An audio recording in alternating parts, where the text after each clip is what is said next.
Jediný problém solo travelera, alebo ak si to povie, je ten, že ti nemá kto odfotiť alebo natočiť, pretože nechceš popýtať niekoho cudzieho, pretože ti ho môžeš lohnúť, tento telefón, a máš v ňom celý život, tak to poznáš.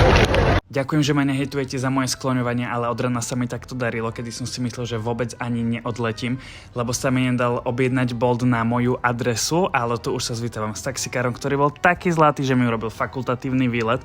Takto si kúšam do jazyka, až mu nič nepoviem, pretože ma zobral úplne inou cestou, ale tu už som našťastie v Slovak Linese, vystupujem, zdravím a ďakujem pánovi šoférovi, som na letisku vo Viedni. Objavil som podľa mňa brutálny produkt a chcel som vám ho natočiť v lietadle, áno.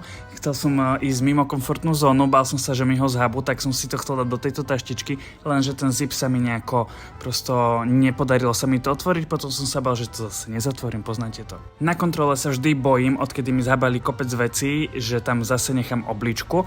Tu už podľa môjho výrazu vidíte, že všetko prebehlo v poriadku. Žiaľ, nikde sa mi to nedal natočiť, pretože tie lepky na telefóne zozadu, tie vcucaky, mi nikde nelepili. A milujem, že som dostal tieto sedačky zadarmo, kde si môžeš takto vystrieť nohy, ináč stali 15 eur a zadarminko, ďakujem. Vy už viete, kde som, prosím všetkých cestovateľov, dajte mi rady, tipy, triky, kde sú krásne výhľady, kde sa mám ísť najesť, kde je dobrá káva, croissanty a všetko mi dajte prosím vedieť do komentáru. Tým, že nemám ten table, tak som ho objavil v tom operadle. Normálne mi je ľudsky trapné, že keď sa zastaví lietadlo, tak všetci hore. Dajte mi vedieť, ako to máte vy. V šafelbuse som našiel krajanky prosto 8 km odo mňa, odkiaľ ja pochádzam, tak sme sa smiali.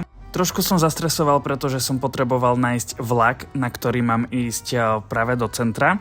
Takto po celom svete dávam svoje vizitky, lebo nikdy nevieš. Tu už som takmer v centre a môžete sa tešiť na nový content, lebo ja sa moc teším. Dobre sľubujem, idem aj oddychovať, tak si idem teraz pospať aspoň na hoďku. Čaute.